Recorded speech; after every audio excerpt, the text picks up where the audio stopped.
The autumn rain pelted against the windows of the Florentine palazzo as Lorenzo de' Medici's advisor shuffled through a collection of manuscripts that would never see the light of day. Among them lay a particular document, its edges yellowed with age, bearing the seal of Niccolò Machiavelli himself. This was not the prince that the world knew, but rather a more dangerous treatise, one that revealed the true mechanisms of wealth and power that had been deliberately hidden from the masses for over 5 centuries. What you are about to discover represents the culmination of insights that shaped the financial destinies of Europe's most powerful families, insights that were never meant for common eyes. These are the money realities that, had they been taught in schools or discussed openly in society, could have transformed the economic trajectory of entire generations. Instead, they remained locked away, passed down only through whispered conversations in marble halls and encrypted letters between banking houses. The document begins with a simple but profound observation that Machiavelli made while studying the rise and fall of Italian city-states: the greatest weapon against the common man is not the sword, but his own ignorance of how wealth truly flows. This single sentence encapsulates the first of 3 fundamental money realities that have governed human civilization since the invention of currency itself. Part 1, the architecture of financial control. The first reality that Machiavelli understood, and that modern financial institutions continue to exploit, is that money is not what people believe it to be. While the masses chase after currency, paper bills, coins, digital numbers in bank accounts, true wealth lies in understanding and controlling the systems that create and distribute money itself. This distinction between money and wealth represents perhaps the most crucial misunderstanding that keeps millions of people trapped in cycles of financial mediocrity. In Renaissance Florence, Machiavelli observed how the Medici family achieved their unprecedented power not by accumulating gold, but by becoming the architects of the monetary system itself. They didn't simply collect coins, they became the entities through which coins flowed. This subtle but critical difference allowed them to extract value from every transaction that occurred within their sphere of influence, creating a perpetual wealth generation machine that operated regardless of economic conditions. The modern equivalent of this principle manifests in ways that would astound Machiavelli himself. Today's financial elite don't simply save money in traditional bank accounts, they create and control the platforms through which others access financial services. They don't merely invest in companies, they design the investment vehicles that channel other people's money toward their own enterprises. They don't just earn income, they structure their financial affairs to capture value from the economic activities of entire populations. Consider the seemingly innocuous credit card transaction. When an ordinary person swipes their card to purchase coffee, they participate in a wealth transfer mechanism that would have impressed even the most sophisticated Renaissance banker. The merchant pays a fee to the payment processor shares revenue with the card network compensates the issuing bank, and the issuing bank profits from interest charges and annual fees paid by the cardholder. Meanwhile, the person buying coffee sees only a simple exchange of money for goods, unaware that they've just participated in a complex value extraction system that enriches multiple parties with each swipe. This example illustrates what Machiavelli identified as the invisibility principle of wealth accumulation. The most effective methods of building wealth operate below the conscious awareness of those who contribute to the process.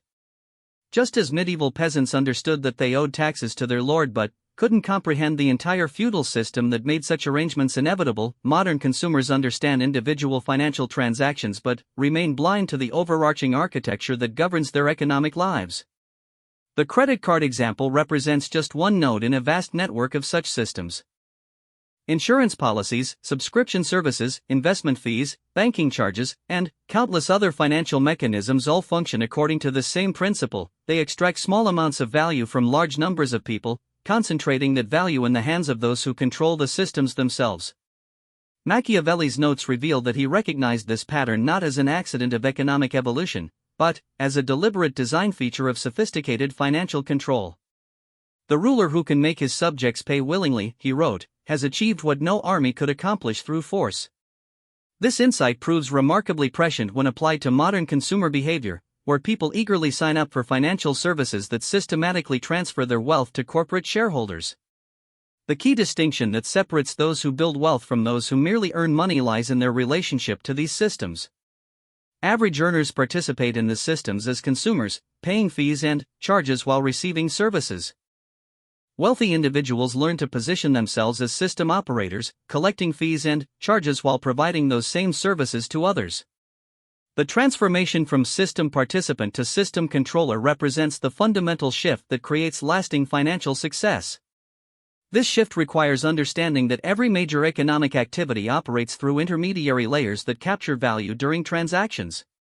Real estate transactions involve agents, brokers, lenders, insurers, and legal professionals who each extract fees. Investment activities flow through brokers, fund managers, custodial services, and regulatory bodies that each claim a portion of returns. Business transactions include payment processors, logistics providers, marketing platforms, and administrative services that each reduce net profits. Those who achieve financial independence learn to insert themselves into these value capture positions rather than simply participating as end consumers. Instead of paying investment fees, they learn to collect them by managing money for others. Instead of paying real estate commissions, they become licensed to earn those commissions themselves. Instead of paying business service fees, they develop the capabilities to provide those services to other business owners. The Renaissance banking houses discovered that controlling the flow of money proved more profitable than possessing large amounts of money. Modern wealth builders apply this same principle by creating businesses that facilitate financial transactions for others rather than attempting to accumulate wealth through traditional employment alone. They become the platforms through which others conduct their economic lives, capturing a portion of value from each interaction while providing genuine utility to their participants. This approach to wealth building operates on principles that directly contradict conventional financial advice. Traditional guidance suggests saving money, investing in diversified portfolios, and building retirement accounts through regular contributions over time. While these strategies can certainly improve financial security, they maintain the individual's position as a system participant rather than system controller. The saver pays fees to financial institutions, the investor pays management fees to fund companies, and the retirement account holder pays administrative costs to plan providers. Machiavelli's approach suggests a fundamentally different strategy. Instead of optimizing your participation in existing financial systems, develop the capabilities to create and operate such systems yourself. This might involve starting businesses that provide financial services to others, developing investment platforms that generate management fees, creating subscription services that produce recurring revenue, or building real estate portfolios that generate rental income from multiple tenants. The distinction extends beyond business ownership to encompass a different understanding of value creation itself. System participants focus on trading their time and skills for money, accepting whatever compensation employers or clients choose to provide. System controllers focus on creating mechanisms that generate value independently of their direct time investment, building assets that produce income whether they're actively working or not. This transition requires developing what Machiavelli termed architectural thinking, the ability to see economic relationships as interconnected systems rather than isolated transactions. Architectural thinkers identify points of leverage where small investments of effort or capital can influence large flows of money. They recognize recurring patterns in human economic behavior and create structures that capture value from those patterns over extended periods. The practical application of architectural thinking begins with analyzing your current financial activities to identify where you're paying fees, charges, and markups to other parties. Every expense represents an opportunity for someone to profit by providing that service more efficiently or effectively. Every subscription payment represents a recurring revenue stream that benefits its recipient. Every financial transaction includes hidden costs that enrich intermediary parties who facilitate the exchange. Understanding these dynamics allows you to make informed decisions about where to position yourself in various economic ecosystems.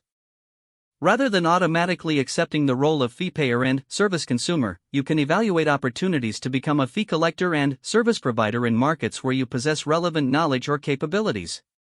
Part 2, The Psychology of Financial Subjugation. The second reality that Machiavelli identified concerns the psychological mechanisms that prevent people from recognizing and acting upon the first reality.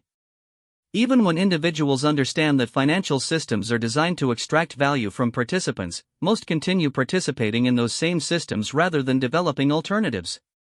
This behavior pattern fascinated Machiavelli, who dedicated considerable analysis to understanding why intelligent people consistently act against their own financial interests. His conclusion, documented in letters to Francesco Guicciardini, was that financial subjugation operates through carefully cultivated emotional and cognitive patterns that make system participation feel necessary, comfortable, and even virtuous. These patterns function so effectively that their subjects defend the very systems that exploit them, much like Stockholm Syndrome on a societal scale. The foundation of financial subjugation rests on what Machiavelli called the illusion of security. People accept suboptimal financial arrangements because they provide predictability and reduce the anxiety associated with financial decision-making. A regular paycheck, even one that barely covers expenses, feels safer than the uncertainty of entrepreneurial income. A pension plan, even one with minimal returns, appears more reliable than self-directed investment strategies. Insurance policies, even those with poor coverage terms, seem preferable to accepting financial responsibility for potential risks. These preferences for security over opportunity create what modern psychology recognizes as loss aversion, the tendency to prefer avoiding losses over acquiring equivalent gains. Financial institutions exploit this bias by structuring their services to emphasize protection against potential problems rather than highlighting the opportunity costs of conservative approaches. They promote savings accounts as safe investments while downplaying the wealth-eroding effects of inflation. They market insurance policies as essential protections while obscuring the statistical likelihood that most policies will never pay claims exceeding their premiums. The emphasis on security serves the interests of financial institutions because it encourages customers to accept lower returns in exchange for reduced risk. This arrangement transfers potential profits from individual account holders to institutional shareholders while providing just enough security to maintain customer satisfaction. The institutions profit from the spread between what they pay depositors and what they earn from lending or investing those same funds, while depositors accept minimal returns in exchange for principal protection and liquidity. Machiavelli recognized that this dynamic required active maintenance through what he termed educational capture, the process of ensuring that formal and informal education systems teach financial concepts that reinforce rather than challenge existing arrangements. Medieval guilds accomplished this by controlling apprentice training to prevent the development of competing business models. Modern financial institutions achieve similar results by influencing business school curricula, professional certification requirements, and public financial education programs. The result is a population that learns to think about money in ways that serve institutional interests rather than individual wealth-building goals. Students learn about portfolio diversification without questioning whether fee-generating investment products serve their interests better than direct ownership strategies. They study corporate finance without examining whether employee roles provide optimal wealth-building opportunities compared to business ownership alternatives. They memorize retirement planning formulas without considering whether traditional retirement approaches align with their actual life goals and circumstances. This educational influence extends to popular financial advice, which consistently emphasizes strategies that generate fees for financial service providers while offering modest benefits to followers. The advice to pay yourself first by contributing to employer-sponsored retirement accounts generates management fees for fund companies while potentially providing tax benefits and employer-matching contributions to participants. The guidance to maintain emergency funds in savings accounts provides deposit funding for banks while offering minimal returns to savers. The recommendation to purchase term life insurance generates premium income for insurance companies while potentially protecting beneficiaries against financial hardship. These strategies aren't necessarily harmful to individuals, but they represent just one narrow slice of available financial approaches. The exclusive focus on fee-generating strategies crowds out discussion of alternatives that might provide superior wealth-building results without enriching financial intermediaries. For example, developing marketable skills might provide better financial security than maintaining large emergency funds. Building businesses might generate higher returns than contributing to managed investment accounts. Creating valuable assets might provide better financial protection than purchasing insurance policies. The psychological sophistication of financial subjugation becomes apparent when examining how people respond to information about alternative approaches. Even when presented with mathematical evidence that traditional financial strategies underperform alternatives, most individuals continue following conventional advice. This persistence occurs because abandoning familiar approaches creates cognitive dissonance, the uncomfortable feeling that arises when actions conflict with beliefs. Resolving cognitive dissonance requires either changing behaviors to align with new information or rejecting that information to maintain existing behaviors. Since changing financial behaviors often involves immediate inconvenience and delayed benefits, while rejecting information provides immediate relief, most people choose rejection. They dismiss alternative approaches as too risky, too complicated, or not suitable for average people, thereby preserving their existing belief systems while avoiding the discomfort of behavioral change. Financial institutions reinforce this tendency by promoting what Machiavelli called complexity theater, the practice of making simple concepts appear complicated to discourage independent analysis. Investment prospectuses contain hundreds of pages of legal language that obscure rather than clarify fund performance and fee structures. Insurance policies include numerous exclusions and conditions that make coverage benefits difficult to evaluate. Loan documents contain complex terms and calculations that prevent borrowers from accurately comparing financing costs. This artificial complexity serves multiple purposes beyond mere legal protection. It creates the impression that financial decisions require professional expertise, encouraging reliance on advisors who earn commissions from recommended products. It overwhelms individual decision-makers with information, leading to decision paralysis that defaults to whatever options advisors present as suitable. It provides legal protection for institutions by ensuring that customers cannot claim they weren't provided with relevant information, even when that information was presented in deliberately confusing formats. The combination of security emphasis, educational capture, and complexity theater creates what Machiavelli identified as voluntary servitude, a condition where people choose arrangements that serve others' interests because they've been conditioned to perceive those arrangements as beneficial to themselves. This conditioning proves so effective that its subjects often become enthusiastic advocates for the systems that exploit them, arguing against alternative approaches and defending institutional practices even when those practices clearly benefit institutions more than customers. Breaking free from voluntary servitude requires recognizing that financial education, like all education, reflects the interests and perspectives of those who control educational institutions. Just as political education in authoritarian societies teaches citizens to support government policies regardless of their personal impact, financial education in market economies teaches consumers to support institutional practices regardless of their wealth-building effectiveness. This recognition opens space for developing what Machiavelli called sovereign thinking, the ability to analyze financial decisions from the perspective of your own interests rather than the interests of financial service providers. Sovereign thinking begins with questioning the assumptions underlying conventional financial advice, particularly assumptions about risk, return, and appropriate time horizons for various strategies. Conventional advice assumes that individual investors cannot consistently outperform market averages, making diversified index funds the optimal investment approach. Sovereign thinking questions whether this assumption applies to all individuals equally and whether market-beating returns represent the most important investment goal. Conventional advice assumes that regular employment provides more financial security than business ownership, making career advancement the optimal wealth-building strategy. Sovereign thinking questions whether employment security justifies the opportunity costs of avoiding entrepreneurial activities. These questions don't necessarily lead to rejecting all conventional advice, but they create space for evaluating alternatives based on personal circumstances rather than universal principles. Someone with strong analytical skills might achieve better investment returns through individual stock selection than through index fund investing. Someone with entrepreneurial capabilities might build more wealth through business ownership than through corporate career advancement. Someone with specialized knowledge might create more value by monetizing that knowledge directly rather than using it to advance within existing organizations. The key insight is that financial advice, like all advice, reflects generalizations that may not apply to specific situations. What works best for average people in average circumstances might not work best for individuals with above-average capabilities in specific areas. Recognizing this distinction allows for developing personalized financial strategies that leverage individual strengths rather than compensating for assumed weaknesses.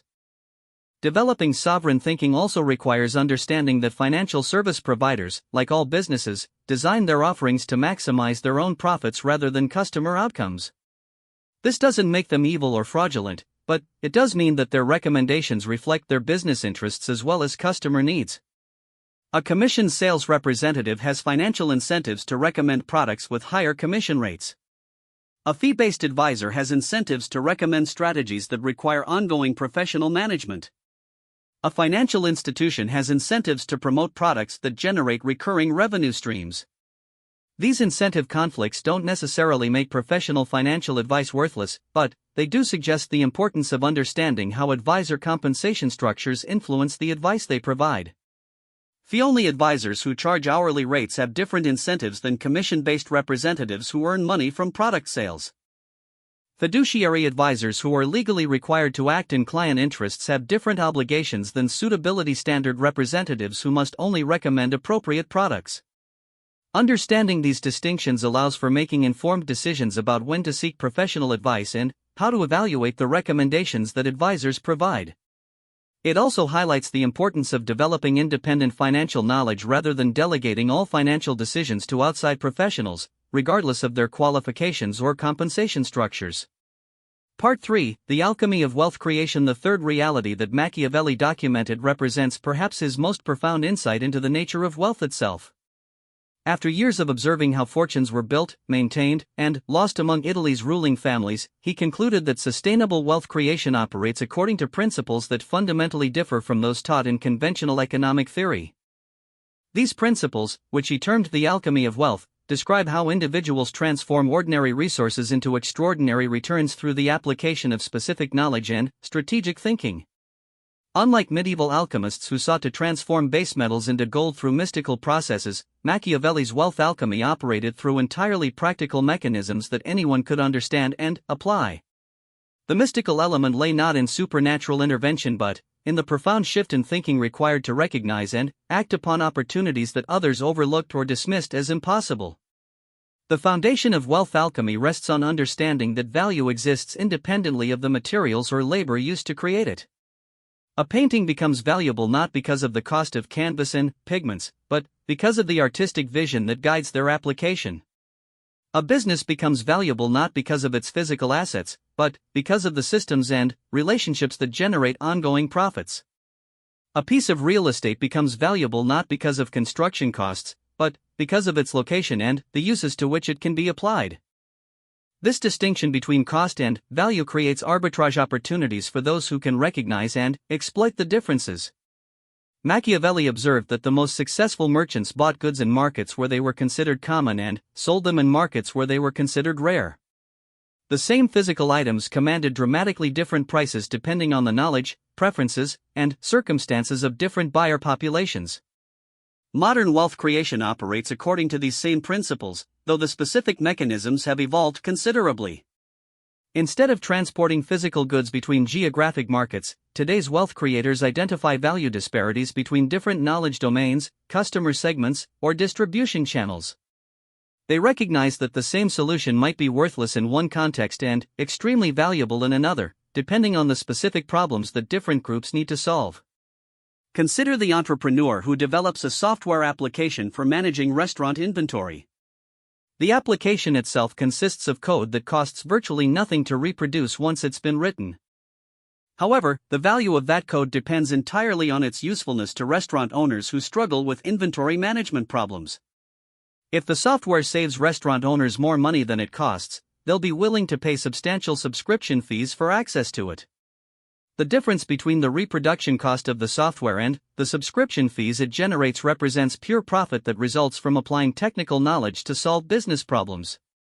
This example illustrates what Machiavelli called knowledge arbitrage, the process of applying specialized knowledge in contexts where that knowledge commands premium pricing.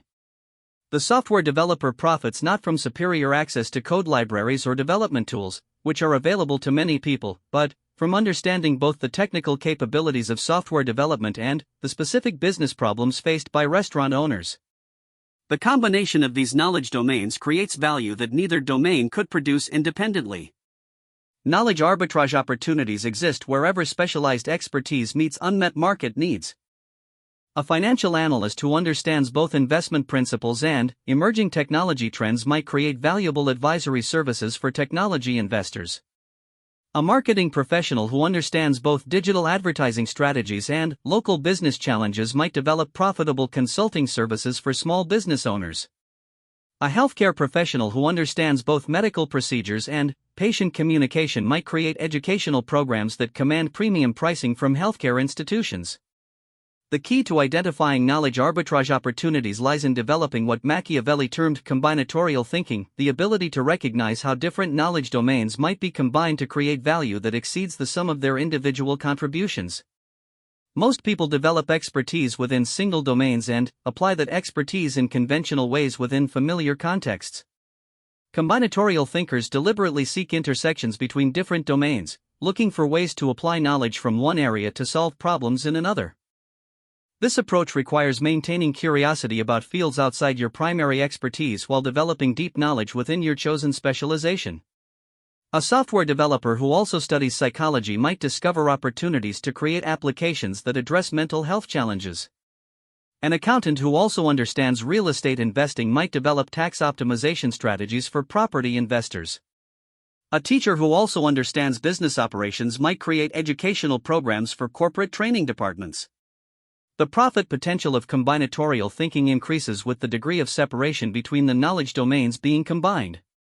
Applying software development skills to create standard business applications generates modest profits because many developers can provide similar services.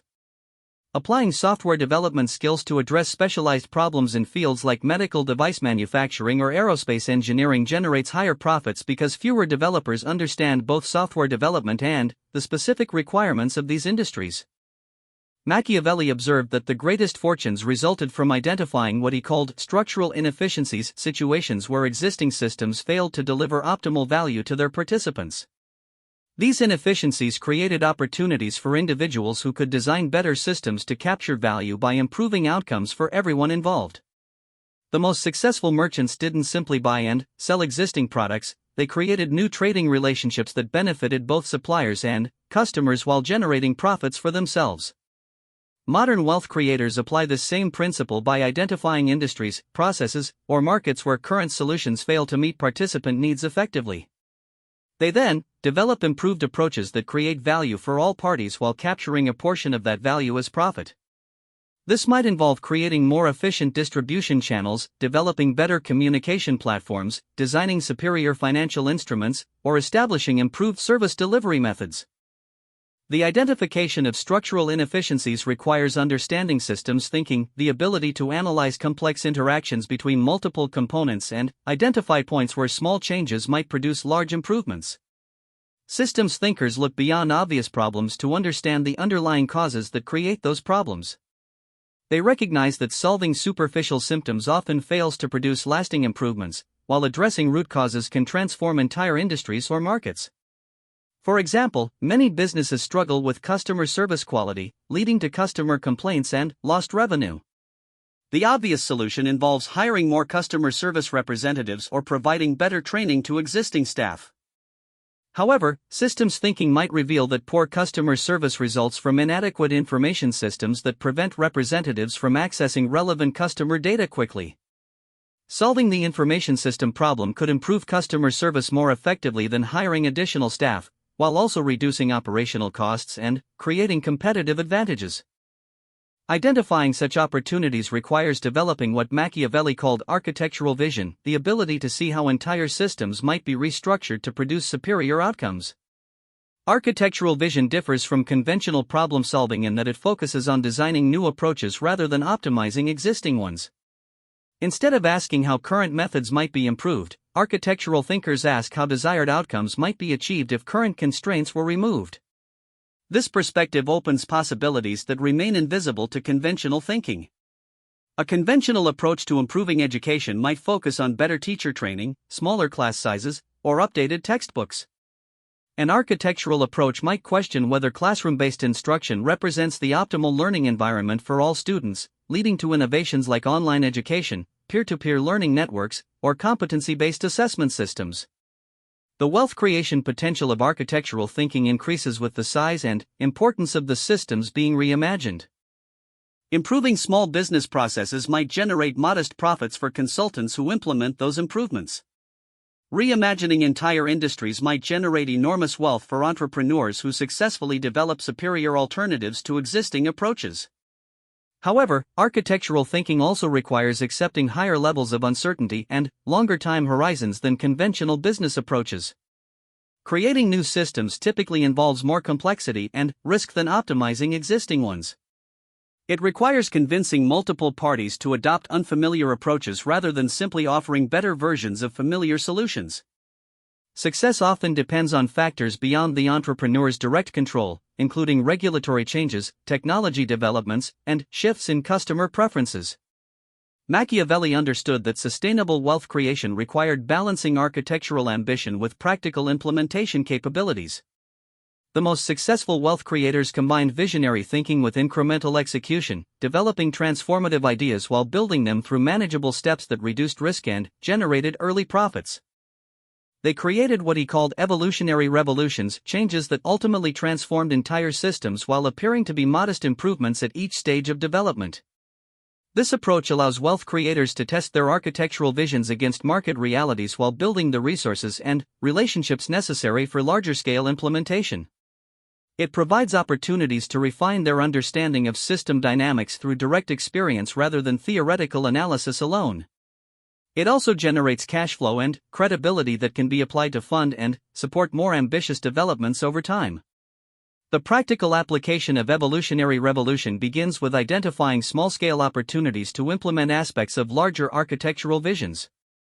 An entrepreneur who envisions transforming healthcare delivery might begin by creating a specialized service for a specific patient population.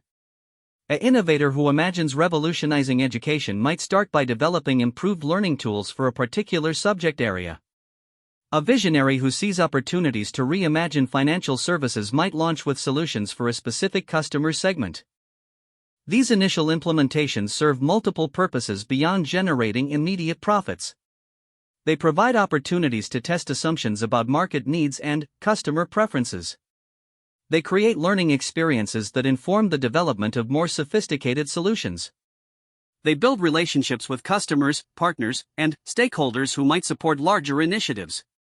They generate track records that demonstrate capabilities to potential investors, employees, and collaborators. The key is maintaining connection between immediate activities and long-term architectural visions while remaining flexible enough to modify those visions based on market feedback and changing circumstances. The most successful wealth creators use early implementations as stepping stones toward larger opportunities rather than as final destinations.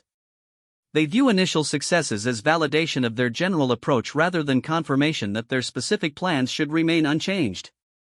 This perspective requires what Machiavelli termed dynamic patience, the ability to pursue long-term objectives through short-term actions while remaining responsive to new information and opportunities. Dynamic patience differs from mere persistence in that it involves continuous learning and adaptation rather than rigid adherence to predetermined plans. It recognizes that architectural visions provide direction and motivation while practical implementation provides the specific knowledge necessary for ultimate success. The combination of architectural thinking, systems analysis, knowledge arbitrage, and dynamic patience creates what Machiavelli considered the complete framework for sustainable wealth creation. This framework operates independently of specific industries, economic conditions, or individual circumstances because it's based on fundamental principles of value creation rather than particular market opportunities. Those who master these principles can apply them across different contexts and adapt them to changing conditions while continuing to generate superior financial results over extended periods. Understanding and applying these principles represents the culmination of Machiavelli's secret knowledge about money and wealth. Unlike get-rich-quick schemes that promise immediate results through simple techniques, or conventional financial advice that offers modest improvements through careful planning, this approach requires developing sophisticated thinking capabilities that can be applied to create extraordinary value over time. The investment required to develop such capabilities pays dividends that compound indefinitely, creating wealth that grows stronger rather than weaker as economic conditions change and markets evolve. The transformation from ordinary thinking to wealth-creating thinking represents perhaps the most valuable education anyone can pursue. It provides capabilities that cannot be taken away by economic downturns, technological changes, or political upheavals. It creates opportunities that increase rather than decrease with age and experience. Most importantly, it offers the possibility of building wealth that serves not just personal financial goals, but also creates genuine value for others and contributes to overall economic prosperity and human flourishing. In the end, Machiavelli's secret knowledge about money reveals itself to be secret knowledge about thinking, the specific ways of analyzing problems, identifying opportunities, and creating solutions that transform ordinary resources into extraordinary results. Those who develop these thinking capabilities gain access to wealth creation opportunities that remain invisible to conventional approaches, while those who rely on standard methods remain trapped within systems designed to extract rather than create value. The choice between these approaches represents perhaps the most important financial decision that anyone will ever make, with consequences that extend far beyond personal economic circumstances to influence entire families, communities, and societies for generations to come.